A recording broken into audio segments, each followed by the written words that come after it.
Hello नमस्कार, मैं संदीप चौधरी आप सभी लोगों का बैंकिंग एकेडमी के YouTube channel study with banking academy में हार्दिक अभिनंदन करता हूं। जैसा कि मैंने आपको बोला था कि आज हम जो डिस्कस करने वाले हैं अप्रैल मंथ का banking awareness, most important banking awareness है वो यहाँ पर कंप्लीट हो जाएगा। और इसके बाद में हमारे सामने जो है एक स्टैटिक का पार्ट आएगा, जिसमें क्या है स्टैटिक अप्रैल मंथ के अंदर जो भी इंपॉर्टेंट रहा होगा वो वन लाइनर के थ्रू मैं आप लोगों को पूरा यहाँ पर समझाऊंगा। तो ये मोस्ट इंपॉर्टेंट पार्ट है, ठीक है। हम लोगों से पूछा जा सकता है, एग्जाम के अंदर बहुत सारे क्वेश्चन जो है इसमें से बनेंगे। तो मैं आपको यही कहूँगा कि इसको नोट डाउन करते जाना, और कोई भी तरीके की अगर प्रॉब्लम आए तो आप नीचे कमेंट बॉक्स के अंदर मुझे क्या है बताइए। और सबसे बड़ी चीज़ देखिए, इसको शेयर भी करिए और अपने दोस्तों को भी बताइए, ताकि क्या है कि उनको भी क्या है इंपॉर्टेंट चीज़ें हैं जो मिले एग्जाम के लिए, ताकि उनका भी एग्जाम अच्छे तरीके से निकल पाए। चलिए बात करते हैं अपने आज की मोस्ट इंपॉर्टेंट बैंकिंग अवेयरनेस जो करंट बैंकिंग है उसके बारे में। तो देखते हैं, सबसे पहले अपने पास जैसा दिया गया है कि SIDBI will provide emergency working capital to MSME, यानी कि ध्यान दीजिए सिडबी, आपको पता है सिडबी की फुल फॉर्म जो है वो क्या है, तो यहाँ पर अपने पास दी गई है small industrial development bank of India, ठीक है। ध्यान दीजिए, ये आईडीबीआई आपने बैंक का नाम सुना होगा, आईडीबीआई है ना। आईडीबीआई क्या है, industrial development bank of India जो है, ठीक है। इसका ही एक सब्सिडरीज है जो स्मॉल लेवल पे काम करती है, छोटे उद्योगपतियों को लोन देने का काम करती है, उसका नाम है क्या, small industries development bank of India, या फिर यूं कहते हैं उसको सिडबी। इतनी बात होप से समझ में आई होगी, ठीक है। किसका पार्ट है ये, आईडीबीआई का। Will provide emergency working capital to MSME, यानी कि ये क्या है, इमरजेंसी वर्किंग कैपिटल जो है वो प्रोवाइड करवा रहा है किसको, एमएसएमई। एमएसएमई यानी कि micro small medium enterprises, right. Will provide emergency working capital up to 1 crore to small and medium enterprises, है ना। तो ध्यान दीजिएगा कि कितने रुपए तक का यानी कि प्रोवाइड करवा रहा है, तो 1 करोड़ रुपीज़ तक का प्रोवाइड करवा रहा है। This amount will be different from the order give to them by the government, यानी कि ये क्या अलग से अमाउंट है, डिफरेंट है from the order give to the them of government, ठीक है। Should be assistance to facilitated emergency response against the coronavirus safe plus will be given within 48 or with no collateral, ठीक है। ये याद रखना है। एंड इंटरेस्ट रेट जो है वो इसके ऊपर कितना यानी कि कहा गया है, तो ध्यान दीजिए जैसा हमारे पास यहाँ पर लिखा हुआ है कि 5% विल बी लाइव्ड है, ये एक तरह से लोन अमाउंट पर। उसके बाद से अगर देखें तो ये यानी कि फ्यू डेज के पहले जो है इन्होंने यानी कि क्या है 50 लाख से 2 करोड़ रुपए तक का कर दिया। ये यानी कहने का मतलब एक तरह से हम कह सकते हैं सिडबी जो है ये किसके, कोरोना वायरस जो आया था, है ना, कोविड-19 जो है उसके ऊपर क्या है कि ये एक फंड जो है वो प्रोवाइड करवाया गया, या फिर इमरजेंसी जो है वर्किंग कैपिटल जो है वो इनको दी गई थी। अब बात कर लेते हैं थोड़ा सा हम सिडबी के बारे में। जैसा कि हमारे सामने यहाँ पर सिडबी के बारे में पूरी इन्फॉर्मेशन जो है वो दी गई है, उसके बारे में हम देख लेते हैं। जैसा लिखा हुआ है ध्यान दीजिएगा कि SIDBI small industrial development bank of India, there is a development financial institution in India with office located across the country, यानी कि लगभग ऑल ओवर इंडिया के अंदर इसके क्या ऑफिस है। हिट हेडक्वार्टर जो है वो कहाँ है, लखनऊ उत्तर प्रदेश के अंदर, और इस्टेब्लिश किया गया था 2 अप्रैल 1990 को। और Mohammed Mustafa is the chairman and managing director of SIDBI, ये याद रखना आप लोगों ने। इसके साथ में हम बात कर लेते हैं जैसे एमएसएमई के बारे में हमारे सामने यहाँ पर आया था। एमएसएमई यानी कि माइक्रो स्मॉल मीडियम इंटरप्राइजेस। ध्यान दीजिएगा, माइक्रो स्मॉल मीडियम जो है ये एक तरह से मिनिस्ट्री है। क्या है, मिनिस्ट्री। पहले एक डिपार्टमेंट हुआ करता था, अभी इसको एक मिनिस्ट्री बना दिया गया है। तो मिनिस्ट्री के तौर पर ये काम कर रहा है, जिसमें अगर हम देखें तो ध्यान दीजिएगा कि इसके लिए जो यानी कि मिनिस्टर रिस्पॉन्सिबल है या फिर कैबिनेट मिनिस्टर जो है वो कौन है, तो नितिन गडकरी। कौन है, नितिन गडकरी, ठीक है। इसके बाद में अगर हम देखें तो स्टेट मिनिस्टर, ठीक है, इसके स्टेट मिनिस्टर भी देख लीजिएगा। स्टेट मिनिस्टर का नाम है प्रताप चंद्र सारंगी, सॉरी प्रताप चंद्र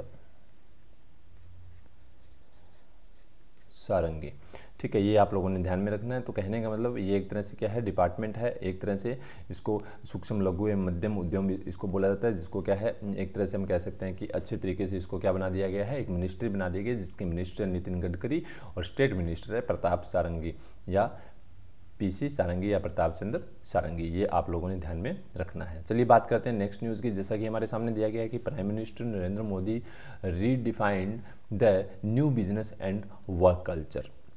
देखो, इस न्यूज़ के अंदर मोस्ट इंपॉर्टेंट चीज़ जो है वो अपने पास यही है, ठीक है, ध्यान दीजिए, recently prime minister of India यानी कि हमारे जो प्रधानमंत्री हैं नरेंद्र मोदी जी ने, उन्होंने क्या है, has given A call for redefine the new business and work culture. According to the Prime Minister, business and work culture should be redefined as the vowel of A, E, I, O, U. यानी कि जो vowel हैं उनके ऊपर रखा गया है। ए का मतलब है यहाँ पर एडेप्टेबिलिटी, ठीक है, उसके बाद में ई का मतलब है एफिशिएंसी, आई का मतलब है इंक्लूजन, ओ का मतलब है अपॉर्चुनिटी और यू का मतलब है यूनिवर्सलिज्म। ठीक है, तो ये आप लोगों ने ध्यान में रखना है, मोस्ट इंपॉर्टेंट है। एग्जाम के अंदर अगर मैं बात करूं तो इनकी फुल फॉर्म जो है वो पूछी जा सकती है, ध्यान में रखना है। चलिए, होप सो ये चीज़ समझ में।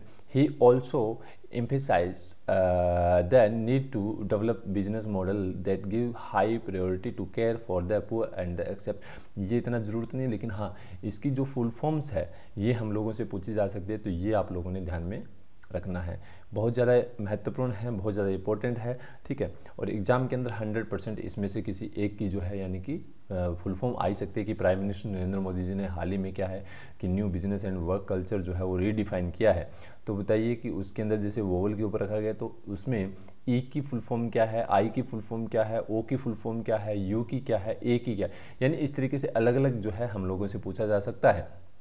ये पूरे वोवल की फुल फॉर्म भी पूछी जा सकती है, सभी वोवल्स की। तो ये आप लोगों ने ध्यान में रखना है। होप सो ये अच्छे तरीके से समझ में आया होगा, ठीक है। और देखो कोई भी चीज़ है अगर नहीं समझ में आती तो आप प्लीज़ कमेंट बॉक्स के अंदर ज़रूर लिखिए। काफ़ी बच्चे हैं देखते हैं वीडियो को लेकिन वो लिखते कुछ भी नहीं है, पता नहीं वो पढ़ते भी है या नहीं। लेकिन इस चीज़ का ध्यान रखना कि करंट अफेयर जो है वही आपका क्या है एग्ज़ाम के अंदर 100 में मार्क्स जो है 100% यानी कि क्या है आपको क्लियर करवाने के अंदर पूरा यानी कि इसका क्या है हाथ रहेगा।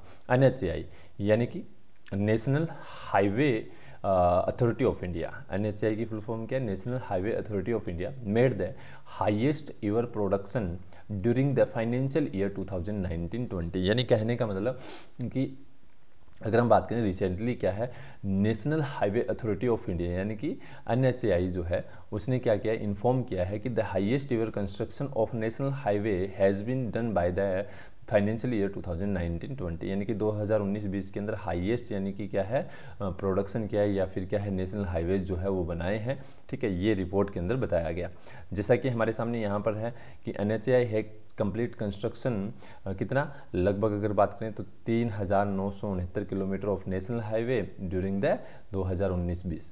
The authority constructed 3,380 kilometre of national highway in 2018-19। और 2018-19 में कितना था तो 3380 था, और इस साल कितना किया है 3969, यानी कि इससे ज़्यादा है। The national highway authority of India की बात करें तो the national highway authority of India is अगर हम देखें तो ये एजेंसी है किसकी, गवर्नमेंट ऑफ इंडिया की। The nodal agency of the ministry of road transport and highways, ठीक है। इट वॉज फाउंडेड बाय 1988 के अंदर इसका फाउंड किया गया था। और अगर हम बात करें तो इसके जो यानी कि हेड ऑफिस है वो है न्यू दिल्ली के अंदर, और करंट चेयरमैन का नाम है सुखवीर सिंह संधू, ठीक है। तो ये आप लोगों ने ध्यान में रखना है, ठीक है। NHAI पूछा जा सकता है एग्जाम के अंदर कि national highway authority of India द्वारा 2019-20 के अंदर कितना कंस्ट्रक्शन कंप्लीट किया गया था। तो कितना कंस्ट्रक्शन कंप्लीट किया गया, 3979 किलोमीटर, याद रखना है 3979 किलोमीटर, ठीक है।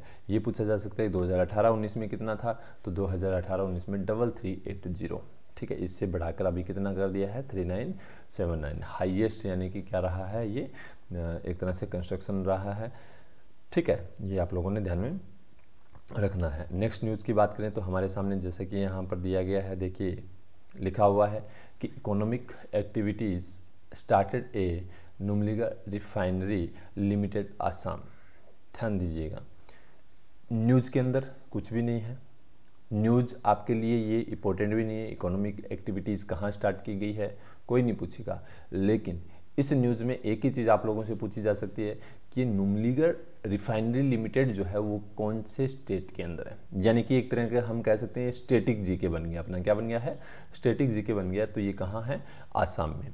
न्यूज़ आई अपने सामने तो थोड़ा सा इसको डिस्कस कर लेते हैं। जैसा कि दिया गया है economic activities have been started in Assam, ठीक है।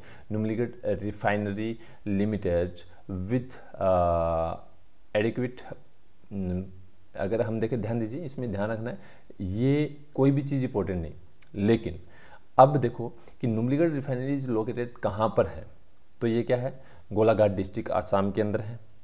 ठीक है, ये क्या रिफाइनरी ऑन बाय किसके द्वारा, यानी कि ऑन की गई लिमिटेड द्वारा है, जो अपने पास दिया गया भारत पेट्रोलियम ऑयल इंडिया और गवर्नमेंट ऑफ असम के साथ में मिलकर, यानी कि ये ध्यान रखना है। कब फाउंड किया गया था, तो सन 1993 के अंदर फाउंड किया गया था। सिर्फ इतना ही हम लोगों ने ध्यान में रखना है। तो कहने का मतलब हम लोगों से एग्जाम में ये पूछा जा सकता है कि नुमलीगढ़ रिफाइनरी लिमिटेड जो है वो यानी कि कौन से स्टेट के अंदर है, तो असम के अंदर है, ये आप लोगों ने ध्यान में रखना है। ठीक है, चलिए, होप सो आपको समझ में आया होगा। अब बात करते हैं नेक्स्ट न्यूज़ की। Facebook invested 5.7 billion in Reliance Jio. ध्यान दीजिएगा, फेसबुक यानी कि क्या है, एक सोशल मीडिया है, नेटवर्क है, जो क्या कर रहा है कि 5.7 बिलियन जो है वो किस में इन्वेस्ट कर रहा है, रिलायंस जियो के अंदर। ध्यान दीजिएगा, Facebook has invested 5.7 billion dollar, ना कि मिलियन है, ध्यान में रखना है, billion dollar in Reliance Jio am the recent corona virus global pandemic के तहत। ठीक है, after this deal Jio has now become 9.9% share in the name of Facebook in exchange of investment of 5.7 billion. ठीक है, यानी कि 9.9% शेयर जो है वो एक तरह से हम कह सकते हैं कि फेसबुक के नाम से चला रहा है। After this big deal Facebook has now become the largest shareholder company of Jio, यानी कि क्या है, फेसबुक ने ये इसके अंदर यानी कि इन्वेस्ट करने के बाद क्या है, लार्जेस्ट शेयर होल्डर कंपनी बन चुकी है। ठीक है ना, ये आप लोगों ने ध्यान में रखना है कि इसमें जियो के अंदर। After this investment by Facebook the interaction value of Jio platform has increase to 4.62 lakh crore. ठीक है, ये भी याद रखना है। The partnership of both companies will create many employment opportunities and will also increase business. This is the largest ever investment under FDI in the technology sector in India. Most important line है कि सबसे ज़्यादा अगर हम बात करें तो investment रहा है FDI के मामले में, किसमें, टेक्नोलॉजी सेक्टर में इन इंडिया में। FDI यानी कि फॉरेन डायरेक्ट इन्वेस्टमेंट। FDI का मतलब क्या होता है, फॉरेन डायरेक्ट इन्वेस्टमेंट। देखो ध्यान दीजिएगा, FDI जो है, ठीक है, इसका मतलब कि बाहर से कोई कंपनी जो है वो इंडिया के अंदर आकर इन्वेस्टमेंट करती है तो उसे FDI के नाम से जो है वो जाना गया है। तो ये आप लोगों ने ध्यान में रखना है। ठीक है, ये मोस्ट इंपॉर्टेंट है, पूछा जा सकता है एग्जाम के अंदर, तो आप लोगों ने ध्यान में रखना है। ठीक है, चलिए, नेक्स्ट न्यूज़ अपने पास दी गई है। The important meeting of the, hope so आपको दिखाई दे रहा होगा अच्छे से, ओके। कई बार क्या होता है कि ये जो ऊपर लाइन चल रही होती है इसकी वजह से अगर नहीं दिखाई देता तो आप कमेंट बॉक्स में लिख दिया करो, ताकि क्या नेक्स्ट टाइम से इस लाइन को वैसे प्रॉब्लम नहीं आती है, लेकिन फिर भी कभी कभार ऐसा हो सकता है। The important meeting of the foreign minister of BRICS. ठीक है, हाल ही में अगर हम बात करें तो फॉरेन मिनिस्टर्स जो है ब्रिक्स के, उनकी क्या है कि हाल ही में इंपॉर्टेंट मीटिंग हुई थी। ठीक है, कंडक्टेड थ्रू वीडियो कॉन्फ्रेंस के थ्रू। अगर हम बात करें ब्रिक्स यानी कि एक ग्रुप बना हुआ है 5 देशों का, ब्रिक्स, ब्राज़ील, रसिया, इंडिया, चाइना और साउथ अफ्रीका। ठीक है, जो 2009 के अंदर बना था और पहले से चल रहा था 2006 के अंदर से ब्रिक नाम से, है ना, ये भी आप लोगों को मालूम होगा। ठीक है, तो यानी कि पहली मीटिंग के बाद से अगर देखें तो ये अभी अगर देखें तो इनकी एक वीडियो कॉन्फ्रेंस के थ्रू मीटिंग क्या है देखते हैं। Recently an important meeting of foreign ministers of BRICS countries was held through video conference. In this meeting, the foreign minister of Brazil, Russia, India, China and South Africa के यानी कि ministers ने भाग लिया था। किसके लिए? meet the global challenge caused by COVID-19. The meeting was chaired by Russia. किसके द्वारा इस मीटिंग को चेयर किया गया? तो रशिया के द्वारा इस मीटिंग को जो है वो चेयर किया गया। ये आप लोगों ने ध्यान में रखना है। चलिए, उसके बाद से अगर मैं बात करूं तो इसकी थीम जो है वो क्या रही थी, मोस्ट इंपॉर्टेंट है, थीम रही थी 2020 की ग्लोबल सस्टेनेबिलिटी। ठीक है, shared security and innovation development. ठीक है, तो पूछा जा सकता है, ये आप लोगों ने ध्यान में रखना है। A virtual meeting of BRICS health official in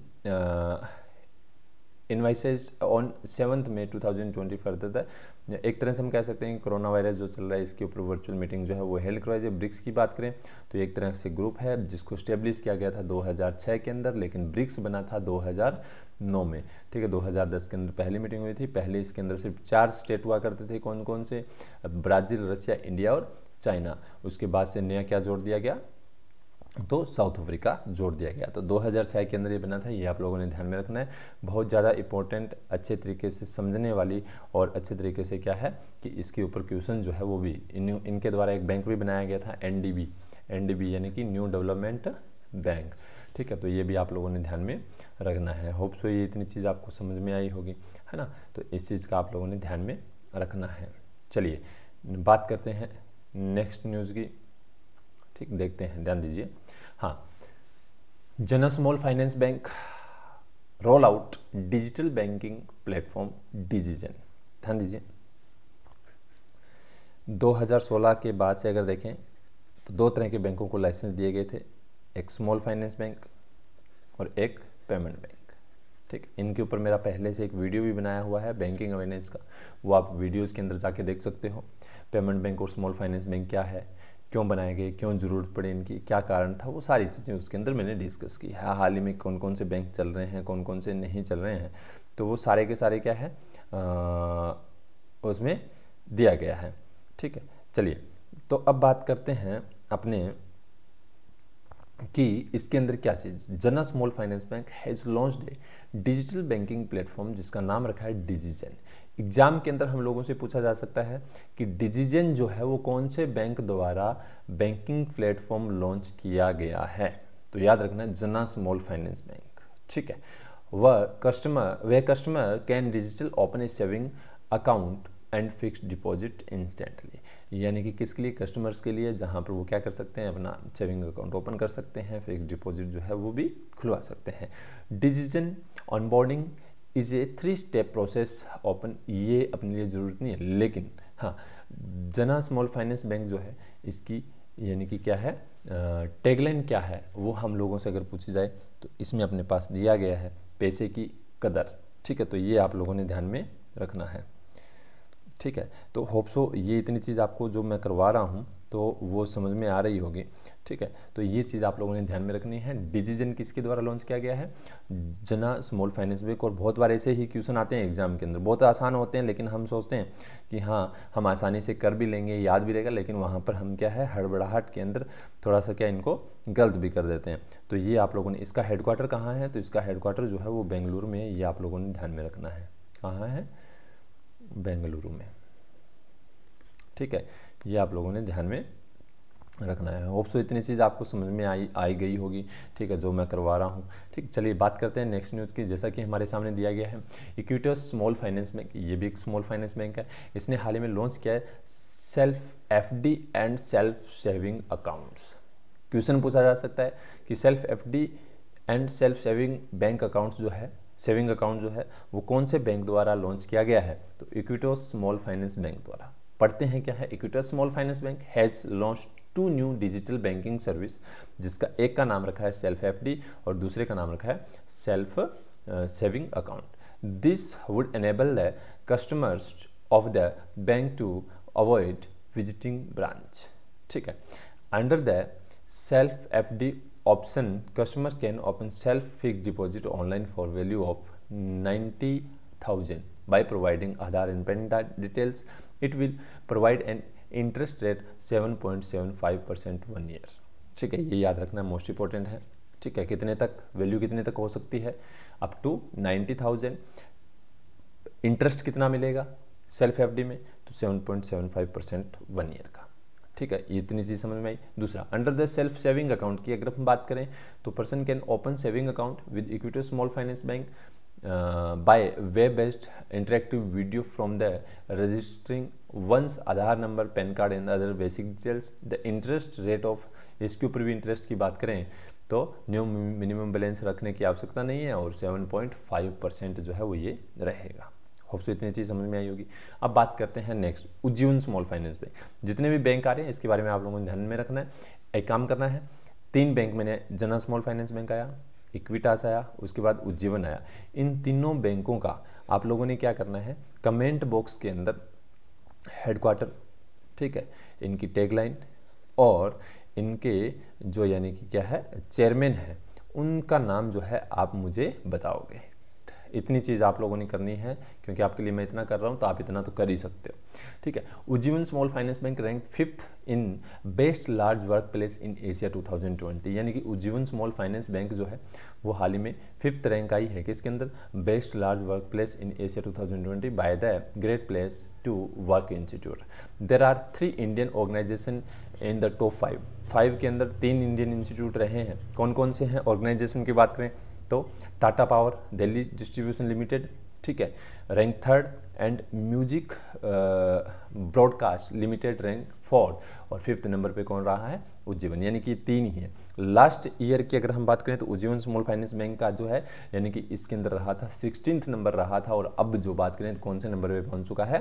5th number पे पहुंच चुका है। तो ये आप लोगों ने ध्यान में रखना है, बहुत ज़्यादा इंपॉर्टेंट है, बहुत ज़्यादा बेसिक सी चीज़ें हैं, लेकिन एग्जाम के अंदर ये पूछी जा सकती है। 3 नंबर पे कौन सा रहा है तो वो भी आपको मालूम होना चाहिए, Tata power Delhi distribution limited. 4 number पे रहा है म्यूजिक ब्रॉडकास्ट लिमिटेड, और 5 नंबर पे रहा है आपका कौन सा जो दिया गया है? Ujjivan small finance bank. Hope ये आपको चीज़ समझ में आई होगी। अब बात करते हैं लोन इन न्यूज़। हाल ही में ऐसे कौन कौन से लोन हैं जो न्यूज़ में रहे हैं? वन लाइनर है, बहुत ही अच्छे तरीके से मैंने तैयार किया है, बहुत अच्छे मेहनत की है, और आप इसको पढ़ना क्योंकि एग्जाम के अंदर पूछा जा सकता है, ठीक है। ये सारे आप लोगों ने रीड आउट करने हैं। मैं आपको एक बार इसमें बता देता हूँ। World bank has announced give $1 billion to Indian government for the purpose of India कोविड-19 इमरजेंसी के लिए, ठीक है। कितना? $1 बिलियन। वर्ल्ड बैंक ने $160 बिलियन डॉलर जो है वो भी यानी कि क्या है ग्लोबल कोरोना वायरस पैंडेमिक के लिए रोल आउट किए हैं टोटल। ध्यान रखना, ये इंडिया के लिए दिया है ये टोटल, ठीक है।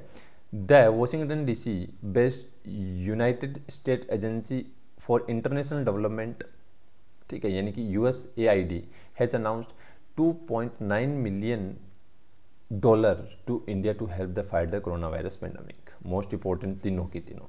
अफ्रीकन डेवलपमेंट बैंक ने जो है यानी कि ग्रुप लॉन्च किया है 10 billion response facility. African development bank जो है उसने यानी कि क्या 10 बिलियन दिया है कोविड-19 के लिए, सबको, इंडिया को नहीं। ADB assures 2.2 billion aid to India to fight covid.